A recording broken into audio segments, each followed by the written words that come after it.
Motherhood, that loaded word which has been wielded against women to constrain our role in society, but which also englobes, when desired, one of the most important and fulfilling life experiences we can have.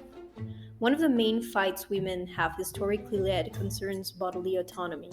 However, the questions about how much choice we have over our own bodies and reproductive rights varies depending on where we live, our wealth, our ethnicity, and our level of education. These intersecting factors become even more relevant when motherhood becomes monetized, as is the case of surrogate pregnancy. But what exactly is surrogate pregnancy? According to the UK's NHS, there are two types of surrogacy. On the one hand, there is traditional surrogacy, in which a surrogate, in other words, a woman who offers her uterus, becomes pregnant through artificial insemination with her own eggs. However, host surrogacy, in which through IVF the eggs the surrogate mother carries are not her own but the intended mother's, or the eggs from an anonymous donor, has become more common. In this case, there is no genetic relationship between the baby and the surrogate mother. So we ask ourselves, is surrogacy another form of bodily exploitation we'd like to romanticize under the label of female empowerment? Let's take a closer look at this complicated matter and many problems it encompasses. Even though since the 90s feminist scholars have consistently written against surrogate motherhood, it feels like it is just now that we are finally thinking about its social and ethical implications. In her 1992 paper, Catherine Lieber studied feminist perspectives on surrogacy and concluded that even though liberal feminists saw this practice as an individual, valid decision, most feminist theory considered it as a form of slavery or prostitution in which the surrogate is exploited through the enticements of money, the social expectation of self sacrifice, or both. Running a quick web search will show dozens of celebrities celebrating the birth of their children through host surrogacy and talking about their close and yet distant relationship with their surrogate mothers they hired. Elon Musk and Grimes, Priyanka Chopra and Nick Jonas, and of course, Kim Kardashian and Kanye West are some of the famous people who have used this service. But why have they, like thousands of other couples, chosen to take this route instead of adopting or carrying their own children? There are plenty of reasons. As an agency in Las Vegas explains it, surrogacy is the only path to biological fatherhood for single men and gay couples. In other cases, such as Kim Kardashian's for example, pregnancy complications are the main motivator as the celebrity suffers from preeclampsia, a deadly pregnancy disorder.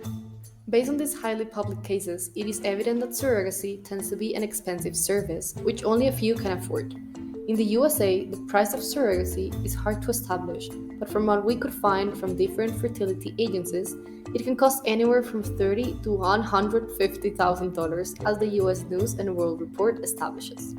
These expenses are divided between an agency, in case services were hired, and the surrogate mother. It is no surprise then that the surrogacy has become a very lucrative market that is expected to revenue $27.5 billion by 2025, according to the GlobeNewsWire.com. If it's so expensive, then why is it a soaring market? Why not pursue adoption instead? Well, because adoption is a very long, tedious, and complicated process. According to NISUP online magazine, until recent years it was possible for Western couples to adopt a child in their own country. But with medical advances and the evolution of contraceptive methods, there have been fewer domestic adoptable children, as it has happened in France. European and North American couples then have to turn to international adoption, mainly in third world countries like Cambodia and Colombia. But then, how did the shift from adoption to surrogacy happen? Many of the countries where international couples go to adopt require the parents to take on children with special needs, meaning a kid either older than 5 years old with disabilities or a kid that must be adopted with at least one sibling. This is where there's a shift towards surrogacy, because couples can now get a healthy newborn carrying their DNA for a lower price, more convenient waiting times, and less official bureaucracy. Although it may appear easier than adoption, surrogacy has many legal and ethical implications. As in any commercial exchange, especially an international one, there has to be a contract, stating the obligations, duties, and responsibilities of each interested party. It even contemplates the remuneration that will be given in the case there's a miscarriage or the baby is stillborn, to help limit disputes and miscommunication while protecting everyone involved in the surrogacy process, as agencies like to claim.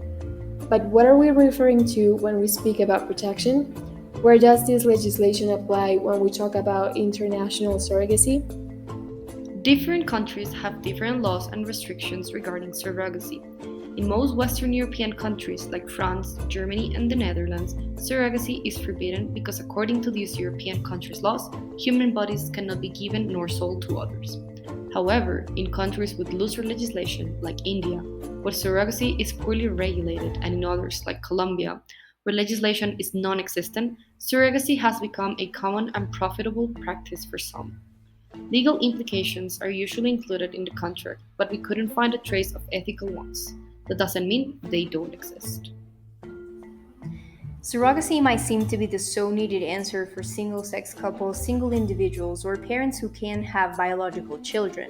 However, surrogacy brings a plethora of complex ethical issues around labor, exploitation, inequality, and commodification of the female body. We can see these issues reflected in how many impoverished women that come from countries with a lack of opportunities offer their wombs on social media. In the Colombian Facebook surrogacy groups consulted by the Spanish paper El País, it is common to see Venezuelan and Colombian women offering their healthy ovaries and uteruses. They argue, in many cases, to do so because they want to give their own biological children a better quality of life, or, as one woman put it, to fulfill her own dreams. Unlike surrogacy in the United States, the price charged in countries such as Colombia are meager, just 32 million pesos, a little over 6,000 US dollars. In a country where the bare minimum is sometimes barely covered, being a surrogate mother can be a tempting option. In a post published by one of the agencies mentioned by El País, they promised their surrogate mothers full psychological, economic, and health support, far more than the Colombian state seems to be able to grant its population.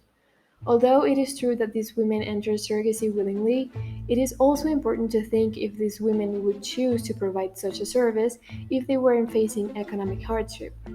On the other hand, babies born through surrogacy become products of commodification and social markers. In countries such as Cambodia, parents can even choose the sex of their baby, as well as their skin and eye color. This Asian country's case also helps illustrate how, in countries where such practices try to be regulated, those who end up paying the legal consequences for the existence of the market are women themselves.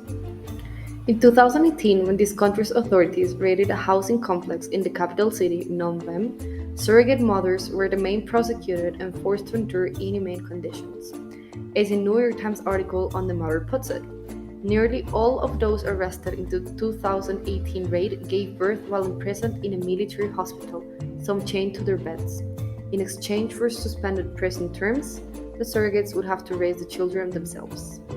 Although surrogacy is often seen as any other type of labor, it is obvious that the actual work that this service entails has many dangers to only one party in the transactional agreement. Women are subjected to a 9-month pregnancy, which can, as a consequence, have many emotional and health issues. And even though the surrogate mother has to undergo a number of physical and psychological tests, that doesn't guarantee that during the pregnancy there won't be any miscarriages or health complications during or after the birth, which could even lead to death. In fact, psychologically speaking, surrogate mothers are expected to not have an emotional connection with the baby they're carrying, an impossible task to say the least. For many parents, surrogacy seems to be the only way to create a family. For many women, surrogacy is a way out of poverty. For agencies, it is a lucrative business. All in all, it seems as though surrogacy transforms bodies, both women's and children's, into commodities, used to perpetuate existing social, racial, and economic inequalities. All of these, once again, disguised as female empowerment. Questions on how international regulations can handle this unethical practice in the global south and in the United States with the same urgency as they have in Europe are still to be answered. As Colombian women, we ask ourselves, when is our state going to do anything about this issue?